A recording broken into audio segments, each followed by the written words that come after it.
예배를 사모해 가지고 아버지 집을 사모해서 달려오신 모든 분들, 또 말씀을 기대하면서 오신 분들, 주님의 음성을 들려주시기를 바랍니다.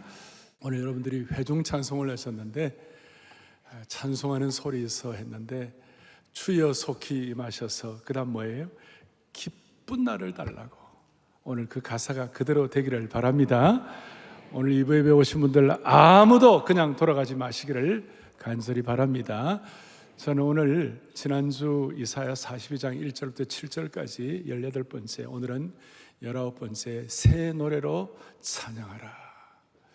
이 부제로 말하면 여러분, 호흡 있는 자마다 하나님을 찬양하라고 했습니다. 맞습니까? 그 말은 뭐냐면 산자여 찬송하라. 그러니까 죽은 사람은 찬송할 수 없습니다. 호흡이 끊어진 자는 찬송할 수 없습니다. 그런데 호흡 있는 자마다, 그래서 이 찬송은 산자의 특권입니다. 그리스도인의 말로 다 할 수 없는 특권인 줄로 믿습니다. 오늘 본문은 이렇게 시작이 됩니다. 8절부터 우리 12절까지 8절 이렇게 나와 있습니다. 내 멀려 찬송을 누구에게 주지 아니하리라? 우상에게 주지 아니하리라. 이 찬송이라는 말이 나왔고 말씀이 나와 9절에 이렇게 나와 있습니다. 이제 내가 새 일을 알리는데, 그 새 일이 뭐냐? 10절, 새 노래로 노래하며 땅 끝에서부터 뭐 하라고요? 찬송하라. 땅 끝에. 11절에 뭐라 나와 있는가? 게달 사람 셀라 주민들. 이 셀라는 시편에 나오는 셀라가 아니에요.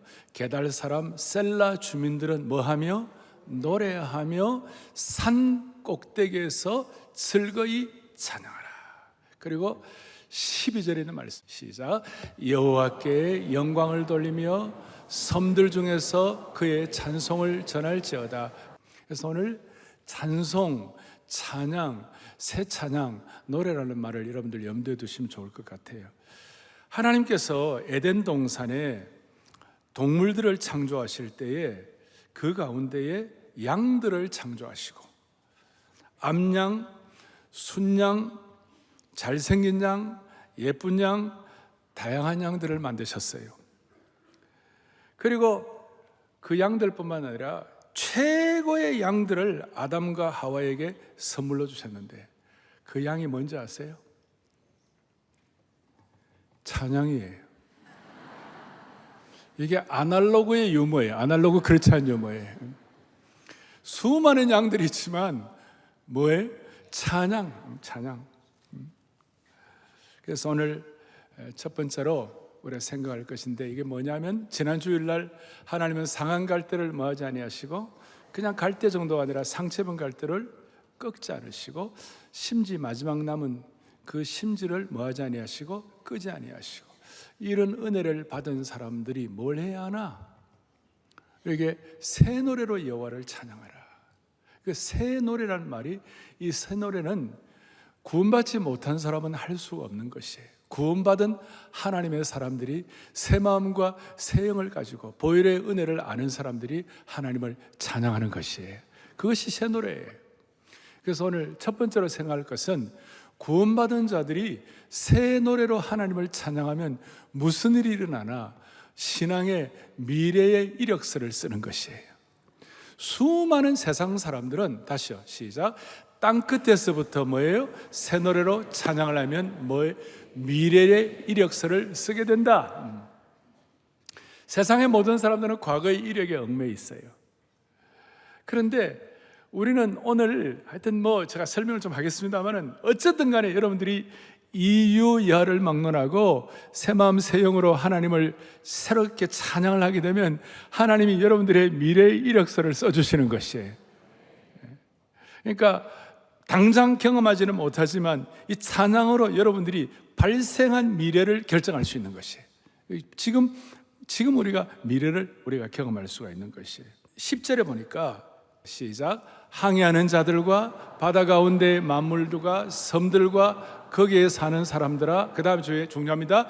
여호와께 새 노래로 노래하면, 그 다음 뭡니까? 땅 끝에서부터 찬송하라. 여러분 땅 끝에서부터란 말을 마음의 줄을 끄면 좋을 것 같아요. 대개 이제 우리 땅 끝이라면 우리가 이제 땅 끝으로 가는 거예요. To the end of the earth 이렇게 하는데, 이 영어로 보면 뭐라고 하냐면 from 땅 끝에 sing his praise from the ends of the earth 이렇게 나와 있어요.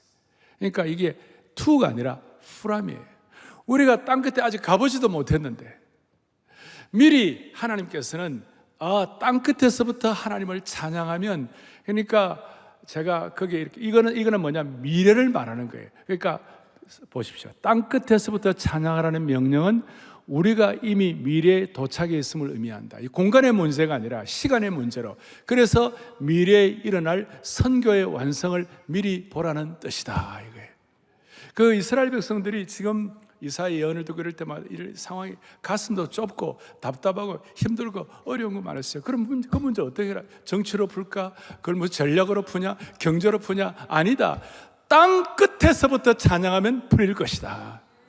그러니까 from이에요. sing, 하나님을 from, 땅 끝에서부터, 아직 안 갔지만, 그래서 이 땅 끝에서부터 찬양한다는 말은 미래에 일어날 선교의 완성을 말씀하고 있는 것인데, 이 땅 끝에서부터, 그러니까 여러분 우리가 주님을 새 노래로 찬양하게 될 때 우리는 아직까지 그 미래에 가보진 않았지만 우리의 미래로부터 하나님을 찬양하게 되면 현재의 삶을 하나님이 인도해 주시는 것이에요. 이게 이제 이스라엘 백성들은 선민의식이 있어가지고 자기들 것만 이렇게 막 했는데, 하나님은 그게 아니야. 좀 이따 여러분 게달, 그 다음 셀라, 그런데 게달은 누구냐 하면, 게달은 이스마엘 족속 자손이에요. 셀라는 누구냐 하면 에서의 자손이에요. 그러면 아브라함의 하나님, 이삭의 하나님, 야곱의 하나님이 선민들이에요. 그 자기들의 선민으로서 우리가 최고다 이러고 있었는데, 하나님은 아니야. 땅 끝에 있는 모든 땅 끝으로부터 섬들, 모든 지역들, 특별히 게달, 너희들 이방인을 아주 우습게 하는데 이스마엘의 자손조차도, 그 다음에 누구조차도, 셀라, 에서의 자녀들조차도, 그러니까 아브라함의 하나님, 이삭의 하나님, 야곱의 하나님, 그 정도가 아니라 아브라함의 하나님, 이스마엘의 하나님, 에서의 하나님, 그러니까 모든 족속, 모든 민족이 모두가 다 하나님을 찬양할 때에, 그때에 하나님의 기적의 역사가 일어나게 될 것이다. 그리고 여기에 게달 사람들하고 또 누가 나온다고 그랬어요? 셀라 사람들. 그러니까 이 게달과 셀라는 신약으로 말하면 사마리아와 같은 그런 지역이라고 말할 수 있는 것이에요. 그러니까 하나님을 찬양하지 않는 사각지대에 있는 사람들도 다 하나님을 찬양하다. 저는 우리는 요즘 10월 27일 한국교회 정말 참 잘 섬겨서 우리 교회에서 세계복음주연맹총회를 하는데, 제가 세계복음주연맹총회를 위하여 제가 두 가지 전략을 한다고 그랬어요. 그리고 모든 게 전략이 있어야 의미가 있는 것인데, 첫째는 뭐냐? 제자훈련의 국제화예요. 사랑의 교회 47년간 부어준 이 국제화를 통하여 우리가 섬기되, 특별히 핍박받는 그리스도인들을 위한 연대, 전략적으로 잘해야 된다. 이 두 가지를 하는데, 오늘 제가 여러분들에게 말씀을 드리는데 146개국에서 수천 명의 세계 대표들이 여기 와서 하나님을 찬양할 거예요. 땅 끝에서부터 하나님을 찬양하게 되면 그 일을 통하여 새 노래로 하나님을 찬양할 때 일어나는 미래의 이력서를 쓰는 기적이 일어날 것을 믿으셔야 되는 것이에요. 우리가 뭘 잘할 수 있겠어요? 우리가 할 수 있는 일이 뭐겠어요? 아까 말한 대로 죽은 자는 하나님을 찬양할 수가 없어요. 산자여 나를 따르라 정도가 아니라 산자여 하나님을 찬양하라. 그래서 이거는 산자의 특권이 되는 것이에요. 따라서 저는 글로벌 프레이징 무브먼트, 그러니까 전 세계 국제 찬양 운동을 이번에 세계복음주연맹 총회 끝나고 난 다음에 이 일을 하게 될 때 우리 하나님께서 대한민국의 통일도 갑작스럽게 허락해 주실 수가 있고, 세계 수많은 난제들이 세계 똑똑한 지도자가 해결되는 것이 아니라 하나님의 신실한 종들이 마음과 뜻과 정성을 다하여 하나님을 찬양하게 되면, 땅 끝에서부터 찬양하게 되면 하나님이 기적을 베풀어 주시는 것이에요. 왜 그럴까? 자, 저는 땅 끝에서부터 하나님을 새 나라로 찬양하면 무슨 일이 벌어지는가? 하나님의 시각으로 문제가 보여지게 되는 거예요. 이렇게 말할 수 있어요. 땅끝에서부터 새 노래로 찬양하면 문제가 뭐하게 보인다? 작게 보인다.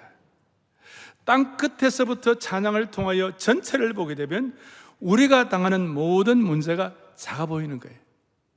이게 참 희한한 거예요. 자연스럽게 하나님은 더 크게 보이는 것이. 근데 여러분들이 현재 당하는 문제가 너무너무 커 보이면 하나님은 작아 보이는 거예요. 그래서 제가 지금 계달을 이런 거 얘기할 때 여러분들이 들을 때 맹하게 이게 무슨 말인가 하고 못 알아듣는 분들에게 제가 18절이 바로 뒤에 뭐라고 이렇게 나와요. 18절이 뭐라고 이렇게 나와 있어요. 너희 못 듣는 자들아 들으라. 자, 이 무슨 말인가? 새 노래로 하나님을 찬양하게 되면 하나님의 크게 보이면 문제가 작아 보이기 시작한다는 것이 희한한 거예요. 우리가 기도할 때 기도를 많이 하라고 그러잖아요. 그리고 기도하면서 기도의 고수들이 뭐라고 그러냐면 문제가 만만하게 보일 때까지 기도하라 그러잖아요. 이 차원을 알 사람만 알도다. 그런데 이 찬양기도, 새 노래를 찬양하는 찬양기도거든요. 기도 찬양이거든요. 찬양기도를 통하여 문제가 만만하게 보일 때까지 주님을 찬양하게 되면 그 문제가 하나님은 커 보이고 문제는 작아 보이는 것이에요. 이건 놀라운 일이에요. 그래서 땅끝에서부터 새 노래로 찬양하는 패러다임을 통하여 우리가 직면한 모든 문제가 작아 보이기 시작할 것이다. 예를 들어서 우리가 지금 단기 선교, 우리 아우리치 지금 2,070명이 나가 있는데 지금도 단기 선교 인도다, 지금 저 미얀마다, 키르기스탄 애들인데 지금 아침에 예배 같이 드는 분들 계실 거라고 지금 이 SNS로 거기 가보면 단기 선교를 가보면요, 우리 교회는 이 단기 선교가 은혜의 종합 선물 세트잖아요. 뭐가 제일 은혜가 되나? 그 중에 하나가 뭐냐면 맨날 문제에 치여가지고 맨날 아등바등 살았는데 단기 선교 가가지고 다 보니까 다시 한국을 향하여 이렇게 큰 시각을 갖고 하나님 주신 은혜를 갖고 보니까 그 문제가 결국 하나님이 다 해결할 것이다, 아니면 그 문제가 작아 보일 것이 아니고 그 문제가 만만하게 보인다, 이 말이에요.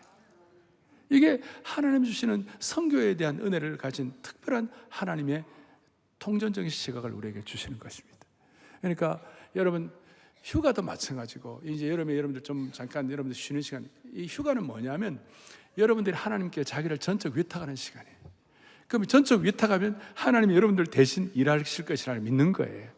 여러분들 만약에 내가 지금 어디 가서 일주일이다 2주일이다 그러면 내가 없는 동안에 놀라운 일이 일어나고 내가 없는 동안 난리가 나고, 물론 그럴 때가 가끔 있긴 하지만, 그러나 대부분은 우리가 어디 가 있어도 하나님께 맡기면 하나님이 대신 일하시는 것이에요. 휴가라는 것은 문제를 좀 떨어져서 보는 것이에요. 그래서 하나님께서 일하실 것을 믿고 기대하고, 특별히 여러분들이 하나님을 새 노래로 찬양하면 하나님이 그 문제를 작아 보이도록 만들어 주실 것입니다. 이게 은혜예요. 그래서 우리는 땅끝에서부터의 찬양 운동, 글로벌 프레이징 무브먼트, 세 번째로 그걸 잘 감당하면, WA 세 번째로 잘 감당하면 문제가 작아질 수 있도록. 그리고 왜 그렇게 문제가 작아 보일까? 그 이유는 새 노래로 찬양은 크신 하나님을 크게 보는 돋보기와 같습니다. 한번 읽어볼까요? 찬양은 크신 하나님을 크게 보는 뭐와 같아요? 돋보기와 같아요. 하나님으로 보는 안목을 갖게 되는 것이, 돋보기로 하나님이 크게 보이면 우리의 문제는 당연히 작게 보일 수밖에 없는 것이.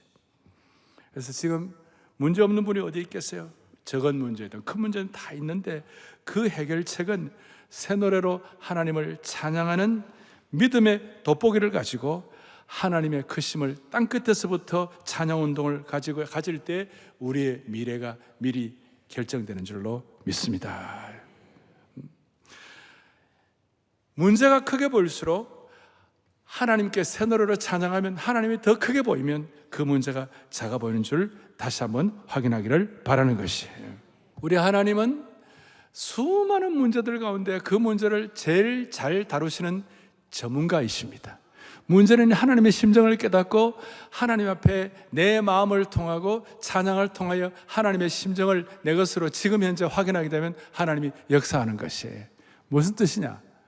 자, 예를 들어서 교회가 한국 교회 교회가 어렵다고 합시다. 그런데 교회가 아무리 어려워도 환경적으로 생태계가 아무리 힘들다 하더라도 교회의 중직자들, 우리 교회 순장님들, 또 우리 당회원들, 우리 권사님들, 우리 안수집사 이런 분들, 우리 교회 중직자들이 똘똘똘 뭉쳐가지고 하나님을 찬양하면 하나님은 반드시 그 문제를 해결하시는 것이에요. 가정적으로, 왜냐하면 문제가 나중에 작아 보이도록 만드시니까.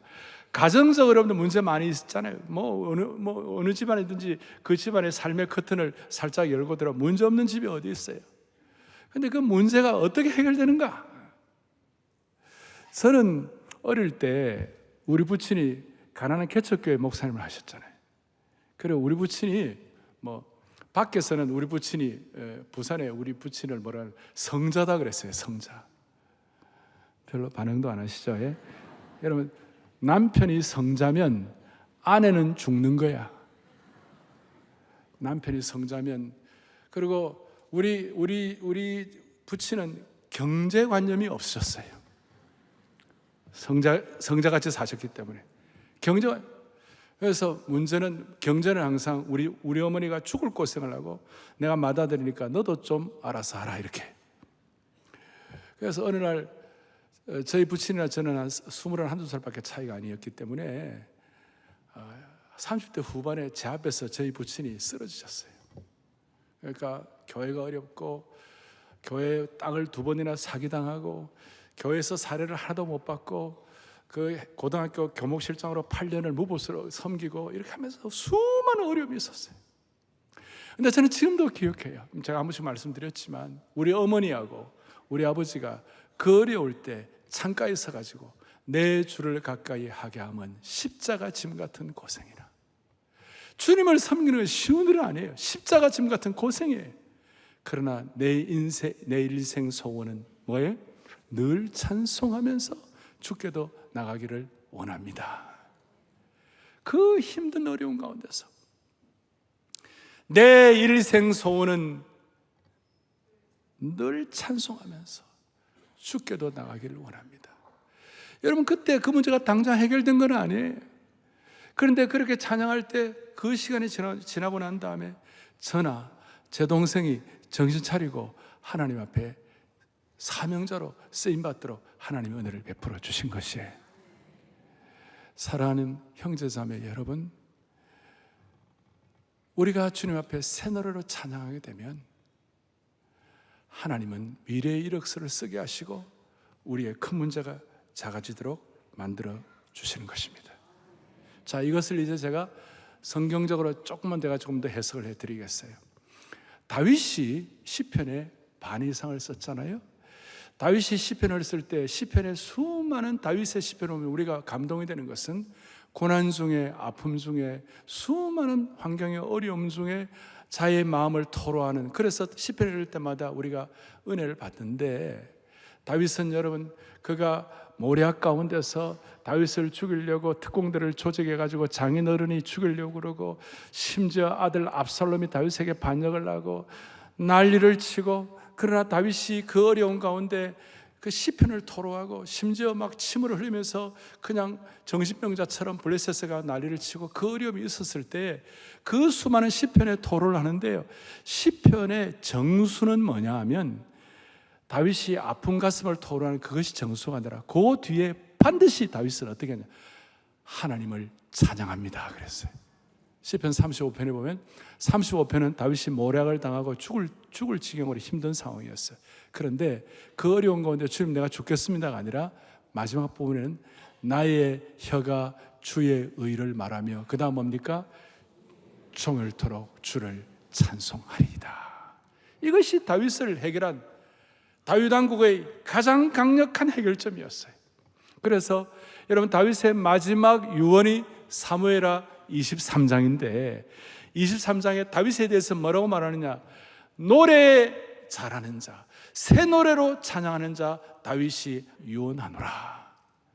어려우고 힘들 때 새 노래로 하나님을 찬양하면 점점 돋는 햇볕같이 만들어 주시옵시고, 그 다음에 비 온 후에 새싹같이 되게 하여 주실 것이다.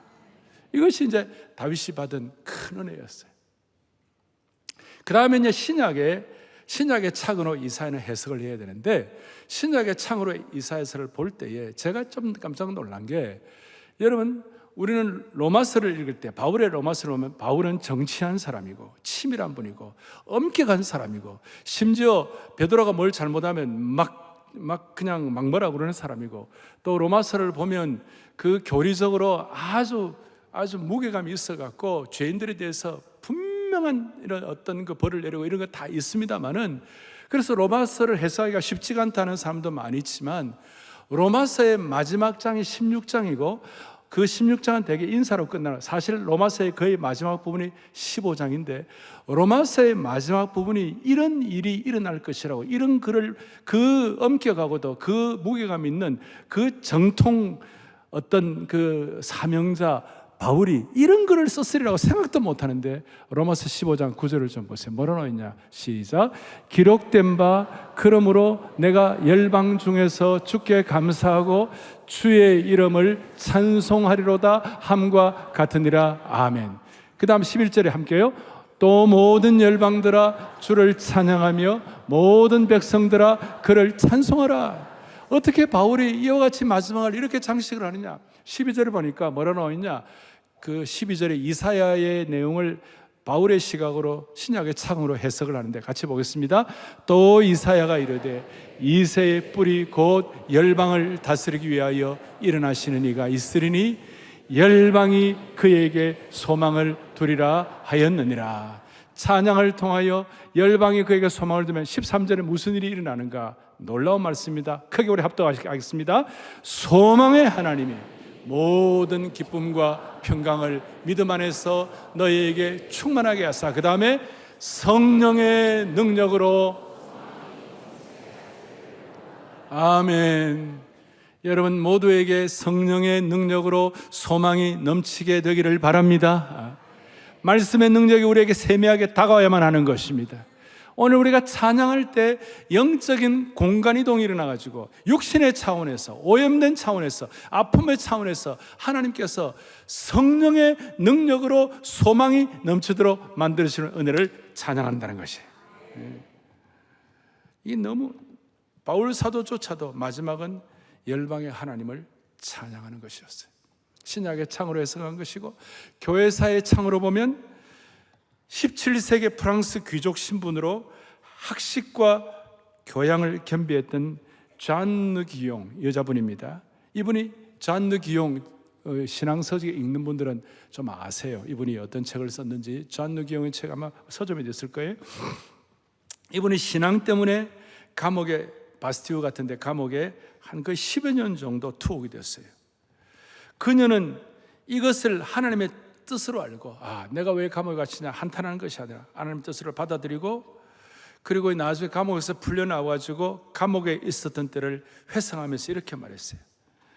내가 감옥에 죄수로 있었을 때에, 내가 감옥에 뭐로 있었을 때? 죄로 있을 때 오히려 내 마음이 평화로웠다. 나를 시중들던 하녀와 함께 그 감옥의 어려운 시간에, 그때 하나님이 나에게 뭐라고 말씀하시냐? 감옥에서 너의 하나님을 찬양하라. 감옥에 어떻게 하나님을 찬양할 수 있나요? 그런데 하나님을 찬양하라. 그리고 그 음성을 듣고 순종하면서 기쁨으로 찬송을 드릴 때, 그 다음에 중요합니다. 감옥의 벽들이 마치 보석처럼 빛났다 그랬어요. 감옥의 벽들이 우중충하지 무슨 보석이 되겠어요? 그런데 하나님을 새노래로 찬양할 때, 순종할 때 감옥의 벽들조차도 보석처럼 빛났느니라. 사랑하는 형제자매 여러분, 새노래로 찬양할 때 우리의 삶의 문제의 벽들이 보석처럼 빛나는 은혜를 베풀어 주실 것입니다. 이걸 믿는 것이 신앙이에요. 오늘 이 자리에는 처음 예수 믿는 분들도 계시고, 또 완전히 비기독교 문화에서 자란 분도 계시고, 앞에 제가 말씀한 대로 게달과 셀라보다도 훨씬 열악한 상황에서 하나님 앞에 돌아온 분도 있을 것입니다. 그런데 여러분 살다 보면 신앙에 썰물이 있을 수 있어요. 하나님이 침묵하실 때가 있어요. 그래가지고 문제가 해결되지 않을 것처럼 보이고 모든 문제가 앞에 태산처럼 버티고 서 있는 것처럼 보일 때가 있어요. 그럴 때에 오늘 이 말씀 듣고 그대로 새 노래로 하나님을 찬양하고 하나님을 높여드릴 때에 여러분 그 문제가 작아 보이기 시작하고 그 문제가 문제의 벽돌들이 보석처럼 빛나게 될 것입니다. 저는 아까 말한 대로 우리 전 세계에서 수많은 교회 대표단들이 와가지고 주님을 찬양할 때 첫 시간 오프닝 타임에 아마 그거는 제가 이제 그 예배 순서에 제가 좀 이렇게 도움을 줄 수 있을 것 같아갖고 첫 시간 이렇게 합시다. 우리 12칠 때 작년 12칠 때 우리가 광화문 시청 앞에서 만복의 근원 하나님 했잖아요. 기억나시죠? 그러니까 만복의 근원 하나님을 찬양하고 그 다음에 주 찬양 주 찬양 큰 소리로 찬양 주 찬양 크신 일을 이루신 하나님께 만백성들 모여서 찬양하세. 이 크신 이루신 하나님께 그 찬양할 때 하나님이 수많은 이 세계의 수많은 난제들을 풀어주시리라고 믿습니다. 자, 이제 마지막으로 우리가 하나님을 찬양하면 무슨 일이 일어나나? 새 노래로 하나님을 찬양하면 무슨 일이 일어나나? 인생의 영적 전투에서 하나님께서 전사가 되어 주시는 것이에요. 이건 제 얘기가 아니라 오늘 13절에 뭐라고 말씀해요? 너무나 놀라운 말씀이에요. 크게 우리 합독합시다. 여호와께서 용사같이 나가시며 전사같이 분발하여 외쳐 크게 부르시며 그의 대적을 치시리로다. 할렐루야. 하나님이 우리 대신 싸워주시는 것이에요. 우리 흔히 잘 알고 있잖아요. 도저히 종과 부족으로 어떻게 이 전쟁을 이길 수 없다. 여호사밧도 그랬고 히스기야도 그랬고 그랬을 때 찬양대 앞세우고 찬양할 때 하나님이 대신 싸워주셨느니라. 이거 우리가 일반적으로 다 알고 있는 얘기예요. 찬양을 하게 되면 하나님이 대신 싸워준다는 말씀의 근거가 오늘 여기에 있는 거예요. 하나님이 찬송하는 자를 위하여 대신 거룩한 전사가 되어 주신다. 하나님께서 당신 자신의 명예와 당신의 백성들의 승리를 위하여 분발하신다는 것이, 새 노래로 찬양하는 사람들을 위하여 하나님께서 강력한 전사가 되어 주신다. 요한계시록에는 이 강력한 전사의 권세를 철장 권세를 가지셨다. 사랑하는 형제자매 여러분, 여러분들의 삶에 하나님이 철장 권세를 가지시면 어떤 일도 해결되리라고 믿는 것이에요. 그걸 여러분들 하나님의 전사로서 우리가 그 하나님이 우리를 향한 전사가 될 때 우리가 복음의 전사로서 이제 우리가 삶을 꾸려갈 수 있는데, 제가요 하나님이 우리의 강력한 전사가 되신다는 이 말씀을 정말 잘 표현한 것이 어딘가라고 성경을 보다가 하박국 3장에서 우리 보통 하나님께 하박국을 해석할 때 3장 17절 18절에 뭐 무화과나무 잎이 없고 포도나무에 소출이 없어도 난 여호와로 즐거워하라, 그것만 알잖아요. 근데 그렇게까지 아무것도 없어도 하나님을 찬양하는 이유가 뭐냐면 앞에 3장 앞에 6절에 뭐가 나오느냐, 이렇게 나와요. 하나님의 전사로 시작. 그가 서신즉 땅이 뭐예요? 그가 보신즉 크게요 영원한 산이 무너지며 무궁한 작은 산이 엎드려 지나니. 하박국 3장 17절 18절 알지 말고 그렇게 찬양하실 이유가 뭐냐면 하나님이 전사가 되시면 땅이 진동하는 것이에요. 하나님이 강력한 전사가 되어주시면 여러 나라가 전율하는 것이에요. 앞에 있는 수많은 산들이 무너지는 것이에요. 이걸 우리가 그대로 애누리 없이 믿기를 바라는 것입니다. 그리고 3장 6절에 그러기도 한 다음에, 그러고 그 다음 무슨 말씀이냐면 3장 6절에 그가 딱 되고 난 다음에 8절에 9절에 무슨 말씀이나 이런 말씀이나 9절에 시작. 주께서 활을 꺼내시고 화살을 쏘셨나이다. 주께서 아멘 아멘. 그리고 이걸 해석을 11절에 하고 있어요. 3장 11절에 계속요. 날아가는 주의 화살의 빛과 번쩍이는 주의 창의 광채로 말미암아 해와 달이. 할렐루야. 여러분, 이 11절을 세 번역으로, 쉬운 번역으로 이렇게 나와 있어요. 주님께서는 번쩍이는 화살을 당기시고 주님께서는 날카로운 창을 내어 던지시니 그 빛 때문에 해와 달이 하늘에 멈추어 섭니다. 그랬어요. 여러분, 이런 전사를 보셨어요? 이런 은혜가 새 노래로 찬양하는 자에게 주시는 특권이 되었다, 이 말이에요. 삶에 수많은 난관들이 있지만 오늘 이것을 믿는 사람과 믿지 않는 사람들의 차이는 여러분들의 삶의 여러 형편 처지에서 하나님이 일하시는 것을 깨닫게 주실 것입니다. 하나님이, 그래서 하나님 우리의 전사가 되어주는 말은 오늘 본문 이렇게 연결해 읽을 때 제게 막 들려오는 거예요. 화살 소리가 막 들려오는 거예요. 사랑하는 성도들아, 내가 화살로 너희 전사가 되어주겠다. 휙휙 소리가 들려요. 하박국 3장 13절, 주께서 주의 백성을 구원하시려고 기름 부음 받은 자를 구원하시려고 나오사 악인의 집에 머리를 치시며 그 기초를 바닥까지 드러내셨나이다. 여러분, 이 말씀 확신합니까? 이 말씀 그대로 믿는 자에게 주시는 하나님의 특별한 간섭과 응답이 있는 겁니다. 화살, 전사, 구원, 악인의 집에 머리를 치시는 것. 그래서 제가 자주 얘기하는 게 2000년 신약교회의 역사에는 반드시 뭐가 있다? 답이 있다. 이런 말씀을 믿는 사람과 믿지 않는 사람의 차이는 어마어마하다는 거예요. 피난처에 있으니 환난을 당한 자 이리 오라.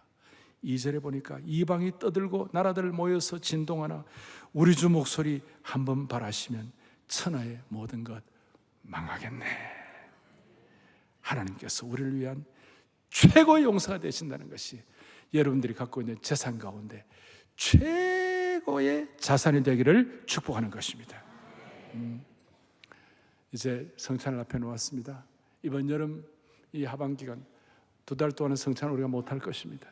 오늘 성찬에 참여하면서 다짐을 하셔야 돼요. 주님, 이번 여름에 제가 새 노래로 하나님을 찬양하겠습니다.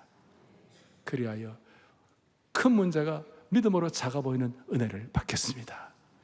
이번 여름 성찬에, 이 여름 이 성찬을 위하여 통하여 이 여름에 미래를 앞으로 당겨가 새 노래를 찬양해가지고 하나님 우리 가정과 우리 교회와 민족에 행하실 하나님의 미래의 인도를 기대합니다. 그렇게 여러분 성찬에 참여할 때 하나님의 은혜를 베풀어 주실 겁니다. 그리고 제가 팁을 하나 드리면, 새 노래로 하나님을 찬양한다는 것이 무슨 맨날 새 곡조로 그래서 뭐 새 가사로 맨날 새로운 노래를 한다 그런 뜻만이 아니에요. 여러분이 이전에 불렀지만 이전에 부른 찬송을 은혜 받아가지고 새롭게 부르면 그 찬송이 새 노래가 되는 것입니다. 할렐루야. 제가 97년도에 미국에 사회 갈 때 평양을 갔어요. 그때 97년도에 평양 가가지고 평양에 봉수교회라고 있는데 그때 봉수교회는 은혜가 있었어요. 그리고 제가 볼 때 그 봉수교회 담임이었던 이성봉 목사님은 구원받은 자였어요. 다 엉터리지만 찬양대도 뭐 다 가짜고 뭐 이런 거 다 많이 있지만, 그런데 그날 찬송을 하는데 찬양 성부 성자 이 찬송을 하는데 그 옛날 찬송 가사였어요. 지금 가사는 조금 다른데 옛날 찬송 찬양 성부 성자 성령 삼위일체 신께, 그 다음에 옛날 가사 영세 무궁하기까지 영광을 돌리세. 그런데 저하고 같이 갔던 일행들이 펑펑 우는 거예요. 저도 펑펑 울고 영광을 어릴 때부터 그 찬송을 내가 잘 알았던 찬송이에요. 근데 그날 부르는 찬송은 저에게는 완전히 새 노래로 찬송하는 것이었어요. 사랑하는 여러분, 나만에 있는 우리가 하나님을 진실로 새 노래로 찬양하면, 하나님이 필요하면 통일도 도적같이 허락해 주실 것입니다. 하나님을 새 노래로 찬양하다. 미래를 끌고 오게 되면 하나님이 한국교회를 위하여 우리가 생각도 못하던 unexpected, 예기치 않던 하나님의 놀라운 일을 베풀어 주실 것입니다. 이걸 귀 있는 자는 들을지어다. 그래서 이 마음을 가지고 오늘 주님의 몸과 피를 기념할 때 하나님이 여러분들에게 각자 선한 목자 되신 주님께서 맞춤의 은혜를 베풀어 주시리라고 확신합니다. 찬양 가운데 여러분 옛날에 많이 불렀던 찬송가 주 예수 이름 높여, 이 찬송 옛날 어른들 많이 불렀어요. 이것도 우리가 새 노래로 찬양하면 하나님이 참 기뻐하실 것입니다. 주 예수 이름 높여 다 찬양하리라. 이 찬송하면서 우리 마무리하고 성찬에 참여할 마음의 준비를 하도록 하겠습니다. 주 예수 이름 높여, 주 예수 이름 높여 다 찬양하리라. 금면류관을 들여서 금면류관을 들여서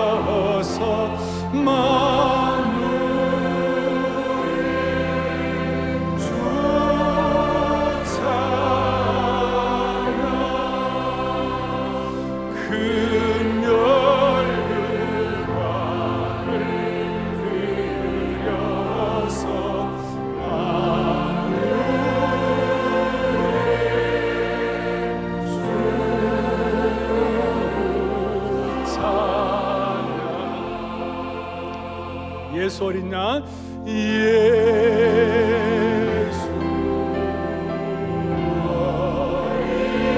양 존귀한 존귀한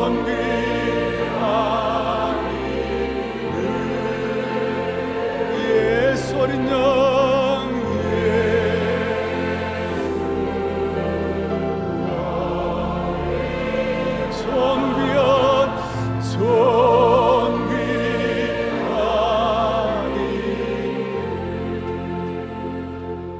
보통 우리가 성찬식에는 우리 자신을 돌아보며 눈물 회개하고 다 합니다만 오늘은 주님을 찬양하십시다. 찬양으로 하나님을 높여드리십시다. 주님의 보혈을 기념하며 정말 주님을 찬양할 때 수많은 난제들, 찬양을 통하여 우리 앞에 있는 모든 문제들이 만만하게 보일 정도로 찬양의 능력을 회복하기를 바랍니다. 그래서 우리 보혈의 잔을 높이 들고 찬양하리 찬양하리 죽임당한 어린 양, 성찬식 때 부르는 찬양 같이 하고 보혈의 잔을 좀 이따 기념하겠습니다. 찬양하리 찬양하리 찬양하리 죽임당한 어린 양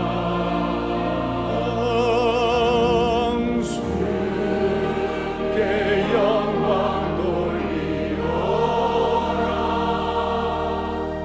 우리 죄를 씻어주셨네.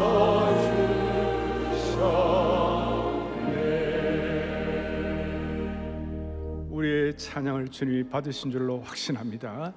다 함께 주께서 떡을 떼어 살해하시고 이어서 잔을 드시고 이 잔은 너희를 위하여 깨뜨려 주신 주님의 거룩한 보혈이라고 말씀했습니다. 이 보혈의 은혜가 여러분 머리부터 발끝까지 다 덮어주시기를 원합니다. 그런 마음으로 다 함께 주님의 보혈의 잔을 기념하겠습니다.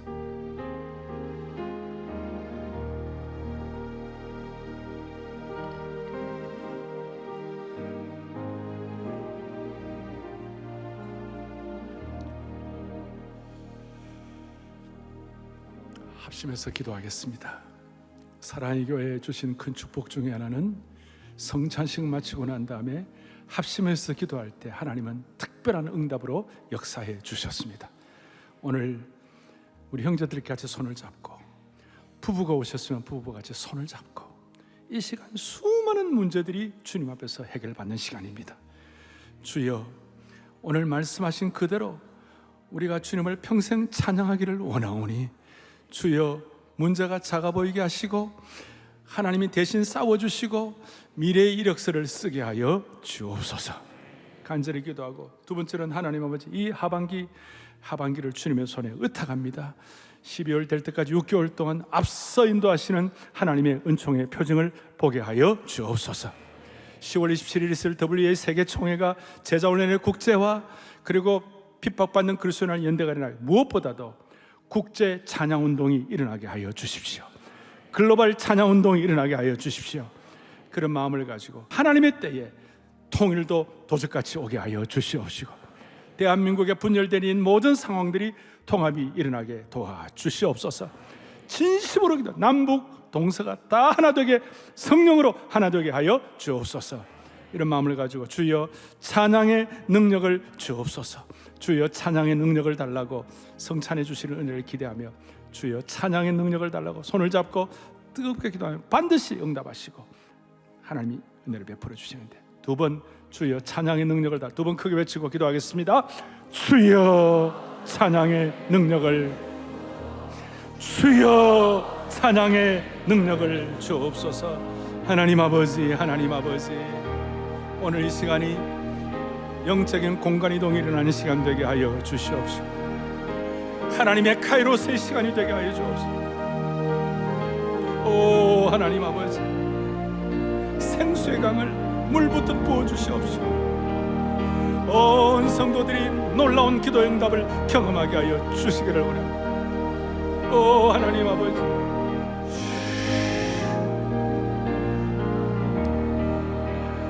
자비로우신 하나님 아버지, 오늘 저희들이 이렇게 손을 잡고 합심해서 기도한 것 반드시 응답받을 줄 확신합니다. 이 은혜를 우리가 미리 감사하며 찬양하는 저희들의 평생이 되게 하여 주옵소서. 주여 이 나라를 위해 기도하고 한국교회에서 기도합니다. 주여 이 나라가 생명의 나라, 자유의 나라, 창조의 나라, 거룩의 나라, 기적의 나라가 되게 하여 주옵소서. 오랫동안 기도한 대로 그대로 되게 하여 주시기를 원하옵고 기도 올리옵나이다. 6만 년 한국교회가 다시 한번 거룩한 전사가 되신 그 주님의 은혜를 받아 우리 모두가 다 영적 전사들로 일어나게 하여 주셔서 민족의 찢겨진 가슴을 싸매고 치유하며 세속화의 거센 파도를 잠재우는 우리 성도들로 삼아 주옵소서. 할렐루야, 할렐루야. 성찬의 은혜를 주신 우리 주 예수 그리스도의 이름 받들어 간절히 기도 올리옵나이다. 아멘.